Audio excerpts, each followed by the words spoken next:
Cette année, je ne vais plus avoir de problème de papier. Ça, c'est clair. Li ngeen andi fi jëlal na ma dina couvrir année bi yépp pratiquement. Table banc, monsieur Kami souvent xalem yi dañuy am problème amna benn classe. Bo xamanteni effectif dañ clôturer. Mais c'est sûr que li ngeen andi ni amna solo pour ñun. Parce que dinañu wañil suñu coono ci affaire table banc. Mais li na la ñu wara def fi nga jàngee nga xam ni am naa ay devoir ci foofu nga xamante ni foofu laa génne te yéen Maxa Pape Diomaye vraiment wane ngeen ko la communauté éducative fii CM bi vraiment ñu ngi leen di gërëm foo xamante ni gërëm àggu fa. président dama ko wax ma ni ko am war ngeen fi ñëw wax ko ne naa confirmer téléphone mais pour man c'était acquis gis nga bi mu ñëw di daw doomam moo ko wax mu ne ko woowuñu la mais demal mais mu ngi nii tra pour ñu ko xamul tram yi bis Mbour la liggéeyee ba retraité ñu am chance nekk ku extraordinaire ñun ni ñu ko xamee woon bisis bi ñu ubbi compte foofu 88 noonu la nekk ak ñun ba léegi ci ay conseils di ñu wax ci xale yi di ñu wax fu ñu war a teg suñu tànk le corps professeur la ñu ngi nii ñun ñëpp ay professeur lañ fii le mouvement bi nga xamante ni mooy nekk ci école Sénégal yi mënuñu ci échappé non néanmoins parfois damay wax quelque part sama yenn collègues yi man maa leen ëpp chance parce que man sama gars yi def nañ évaluation même bu fekkente ni ñenn ñi joxagum na ko moi je suis sûr que ne am naa ay notes quelque part. fii am na ay collèges yoo xam ne amuñu ay notes muy loo xamante ne rek problème la pour école sénégalaise yëpp ku nekk nag di ci war a béy waaram jàngalekat yi béy ci seen waar l'administration scolaire béy ci waaram parents d'élèves yi béy ci waaram anciens yi béy si waar te loolu ngeen def tey ñun de véritablement sana maanaam Maxa Pape Diomaye on est vraiment très satisfait de votre geste là donc amuñu seen fay yàlla na yàlla fay leen ñu dem ba génn ci problème bi ñu continuer waat enseignement apprentissage yi année bi normal parce que loolu la ñëpp di ñaan jàngalekat yi ay parents d'élèves lañu am en même temps parents d'élèves yi ils sont inquiets ñun administration nag waxu ñun nelawatuñu parce que ñun ñooy gën a am problème parce que c'est nous qui sommes situés dans la partie la plus difficile à gérer ci moment yu mel nii parce que on est entre le marteau et l'enclume mais néanmoins ñu ngi jéem a def assurer li nga xamante ni war nañ ko mën assurer chaque fois tey bi sama gars yi ñemee 2 heures ba ma laaj sama collègue ñu ne ma ñu ngi leen di génnee ñun au moins tey jàngale nañ 2 heures avant ñu ñuy génne balaa xale yi di ñëw fi fekk na ñu wax leen dem leen ñibbi parce que léegi dañ ci boole violence mais di ñaan rek situation bi waxtaan am juboo am nit ñi delluwaat ci seen liggéey donc véritablement kontaan nañ ñu ngi leen di gërëm bu baax a baax ma di leen sant waaw président. waaw. ni principal Salino yi si wax na yëpp ba pare parce que principal jëkk na ñëw fii jëkk naa ñëw fii ne ma tra am na ay anciens élèves yu war a ñëw andil ñu ay table blanc andil ñu ay papier ma ne ko kooku nag vraiment royukaay la ci ñoom parce que ñëw si jàng sa école dem ba génn ci ñëw xalaat ci ñu fa gis fa ay problème tey programme yooyu ci dundoon nga ko bu ngay def avant ngay def dundoon nga problème yooyu ñëw fàttali ko ñëwaat dellu si xoolaax gëstu sa école xam ne sa école manqué na lii soxla nañ ko nga ñëw defar sa kii bu ndaw andil ñu ko vraiment en tant que parent d'élève président de parent d'élève aussi représentant ñun amuñu lu dul leen gërëm bi mooy parce que lii soxla nañ ko parce que lii suñ ko nee dañ koy yaakaar état bi jox ñu ko yàgg naa ko wax Sow nañu xool suñu kees lan moo ci nekk ñu jënd suñu état suñuy joxee ñu dolli mais suñu joxal au moins am na ñuy départ ñu mën a def li ñuy def mais tax fa di xool ni non subvention ma ne ko non kooku daal vraiment buñ ci xalaat l'essentiel ñun am na xaalis bu ndaw bu xale yu jox cotisation yi dañuy jënd mais su ñu amee ay donateur ñoo ko xalaat jox ñu ko vraiment sant yàlla bu baax a baax parce que même doon benn table ba ak benn paquet de papier sax le fait di penser que war naa andi sama école que vraiment que ñëpp suñ ko defee mais xoolal ni mu mel chaque ancien élève suñu andi benn paquet de papier jox ñu ko on a lii nii ngi leen def nii vraiment lii on peut dire que toute l'année de du manqué Polycop de table ba vraiment amoon na benn cimetière bu nekkoon fële xam ndax gis nga ko si cimetière ak bu nekk buy làqu fële yàgg naa wax xale yi je les ai toujours dit su ngeen a yàq seen table banc yi seen bopp ngeen yàqal parce que on est obligé bàyyi suuf si bàyyi yeneen travaux yi defal di parce que on a eu des problèmes bi xam si couverture salle d'informatique bi mun ñu ko defar ba léegi parce que ñoom ils cassent les bancs non seulement les bancs suñu jógee ci bancs yi dem ci ventilateurs yi te suñu tegee ñun ñooy defar mais suñu amee donateurs yoo xam ne yii defal nañu ko vraiment ñu doon dolli gërëm da lañ ciy def wax dëgg wut ay xool ñeneen suñu amee ñu nekk ay royukaay yi vraiment si c'est li ngeen def vraiment remerciement vraiment dañ si mën a def daal vraiment au nom des élèves et vraiment des parents d'élèves ñu ngi leen di remercier bu baax a baax ñëpp di gërëm ñëpp man la may njëkk a wax mooy bon j'envie monsieur et ces dames parce que bëri na ñoo xam ne ñi mën nañ lii te defuñu ko am na ñoo xam ne am nañu as tuut mën nañ ci dimbale nit ñi te dimbali wuñ ci nit ñi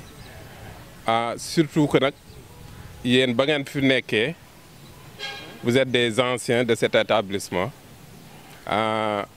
dem ba jënd jamono seen xel dellu si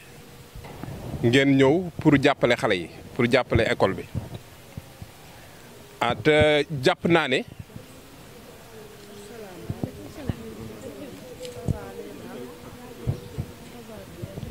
te jàpp naa ne lii ngeen di def tey du lu ngeen amu leen lu ngeen ci séentu c'est désintéressé xam ngeen ne fii ngeen nekkoon la ngeen am école bi moo tax ngeen am ko am na ñu fi nekk tey ngeen bëgg ñooñu maanaam fa ngeen toll aujourd'hui ñooñu egsi fa mbaa ñu raw leen la ma wax sànq jàpp naa ne amul lu ngeen di séentu ci la ngeen di def bëri na nag mbaa boog am na ñeneet ñu def lu mel nii te fekk boobu dafa am luñ ci séentu man foofu laa gën a apprécier ce geste-là de portée humaine te loolu yëg-yëg la parce que ñun ñii jaar nañu ci ay école comme yéen mais lii ngeen di def ñun defuñu ko man defuma ko donc yéen am na lu ngeen di yëg ba tax seen xel jox leen ngeen dellu si waat fii jàppale xale yi loolu nag ñu ciy kontaan di leen ci sant di leen di ñaanal aussi parce que la may faral di wax rek ku bëgg lu baax del góorgóorlu ci lu baax te di ko def te yàlla rek a tax macha allah loolu daal laa amoon lu ma ci yokk waaw di dollu ñaan daal yàlla na yàlla def tawfeex macha allah jërë ngeen jëf. kii mooy sama gars yi quoi kii monsieur Ka prof histoire géo également monsieur Diouf prof histoire géographie monsieur Diop prof de PC moom ngeen duggoon classe am ba daam bi di laaj ndax kan ma doon laaj ndax ñaari classe la moom lañ duggoon classe am waaw monsieur Diop prof de PC monsieur Dione prof d'anglais voilà la surveillante générale mu ngi nii madame Sène monsieur Tra président APE waaw kii moom yéen mën naa présenté kii moom sama yaay la Léna Sarr waaw xam ne mënu ko xam ne kay asma Léna présenté sa gars yi macha allah waaw asalaamaaleykum wa rahmatullahi taala wa barakaatu di nuyu le président de l'association des parents d'élèves di nuyu le principal et ses collègues les professeurs qui sont là di nuyu aussi la surveillante générale xam naa discours bi dama koy bàyyi ak soxna yi ñoom ñu def ko mais laataa loolu damay def présentation bu ndaw ñi ma àndal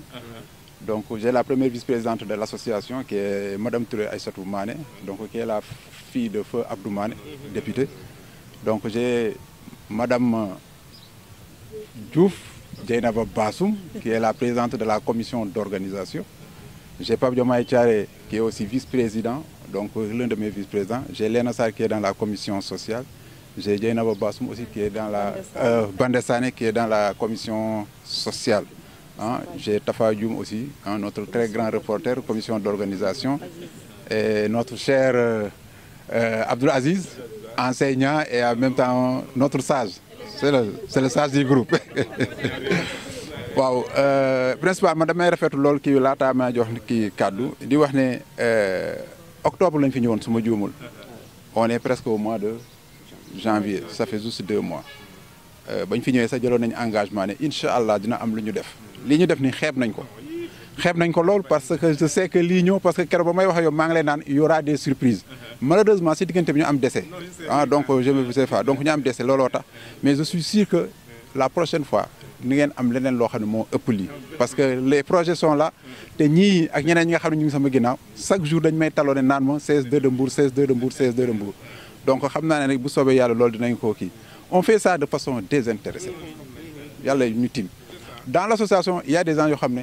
day c'est apolitique c'est une association qui est apolitique parce qu'il y a beaucoup d'hommes de tenue ñi nga xam ne ñu ngi ci biir donc ñoom seen profession may leen sax ñu def ko moo tax lu ñuy def c'est le social rien d'autre même ñun en notre sein le social boobu daf fay dox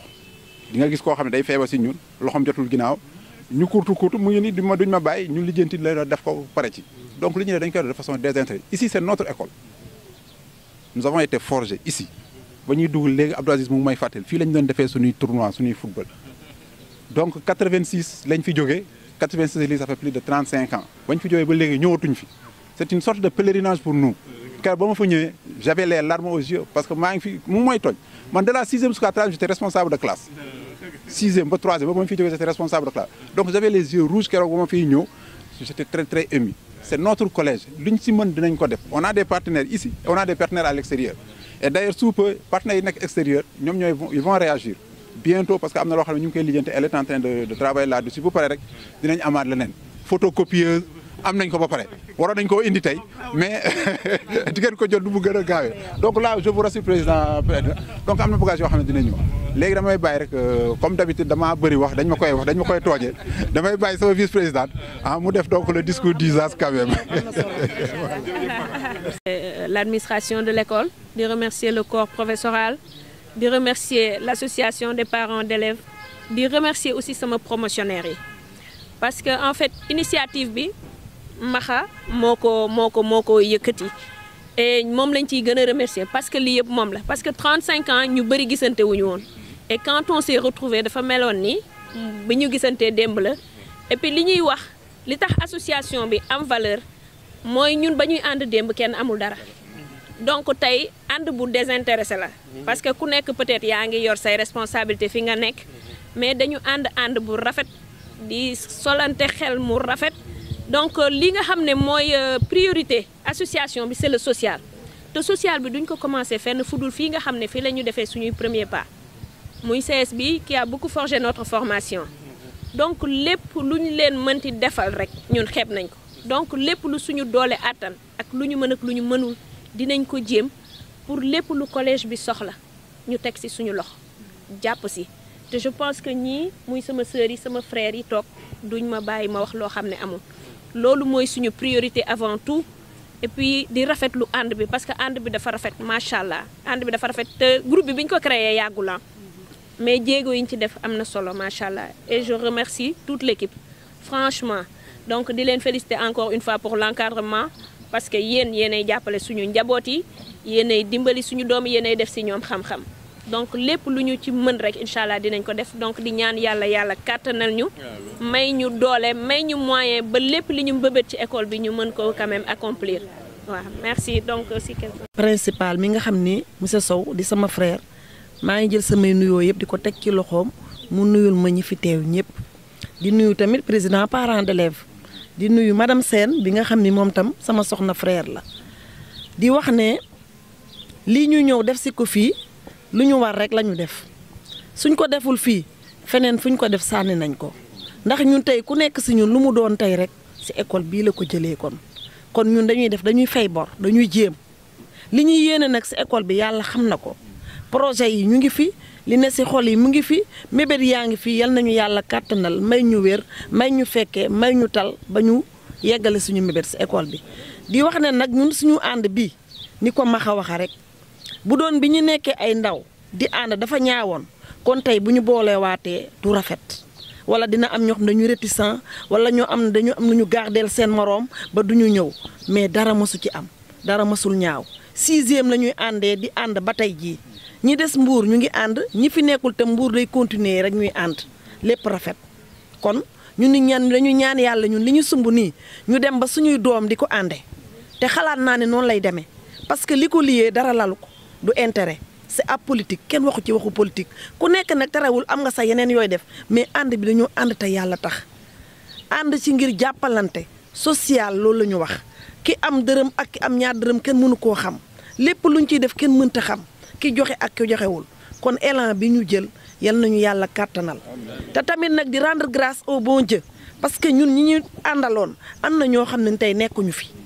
te ñooñu ñun ñi des liggéeyaluñu yàlla loo xam ne moo tax mu bàyyi ñu fi ña dem nag du seen yaafus di leen ñaanal fa ñu dem gënal leen fi ñu jógee ñun ñi fi des nag nañu yàlla gën a kàttanal gën ñoo may wér ba la ñu mébét suñu école bii ñu def ko fii la ñu fawee fii la ñu defee lépp fii la ñu baale fii la ñu defee lépp fii la ñuy defee yu ndaw ndawaan ay coow ay kii ak yooyu yu neex rek déedéet bul wax loolu xoola kii di ma wax naan di wax ay yooyu kenn du ko wax day kii fii daal en tout cas fii la lépp xewee fii la ñu façonné lépp dara ñaawul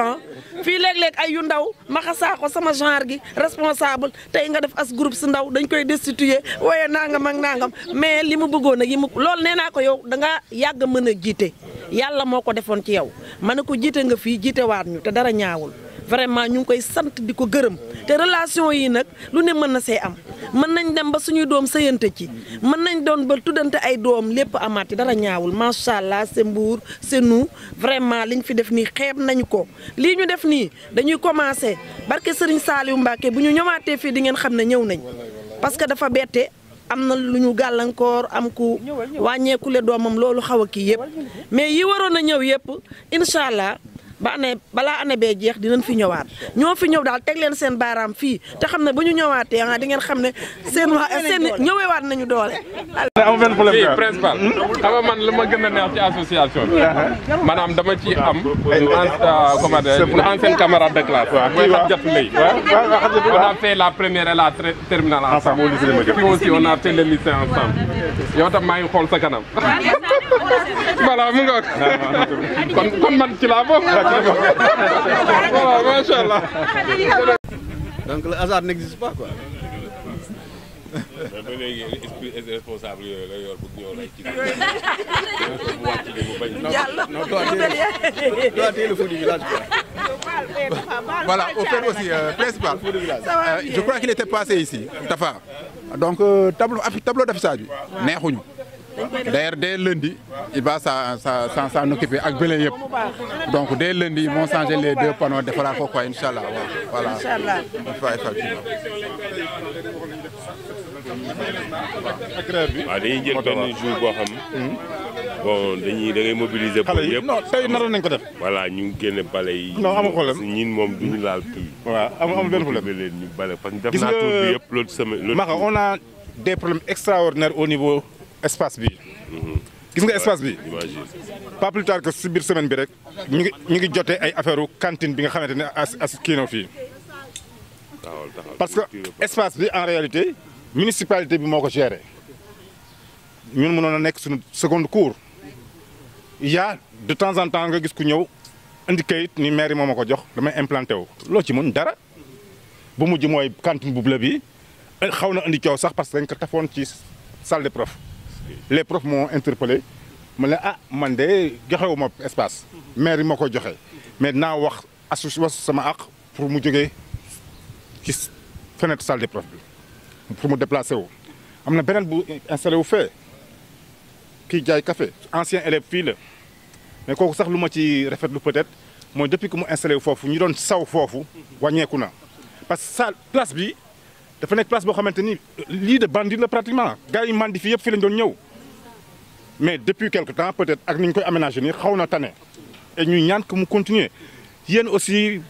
Aziz bu leen ci mën a dox ci wax si au niveau municipalité et tout ñu xam ni que lii école bi soxla na ko bu ñu ko voilà bu ñu voilà mais c'est bon bu ko école bi bu ne gérer moom mooy arrangé voilà mais c'est ça.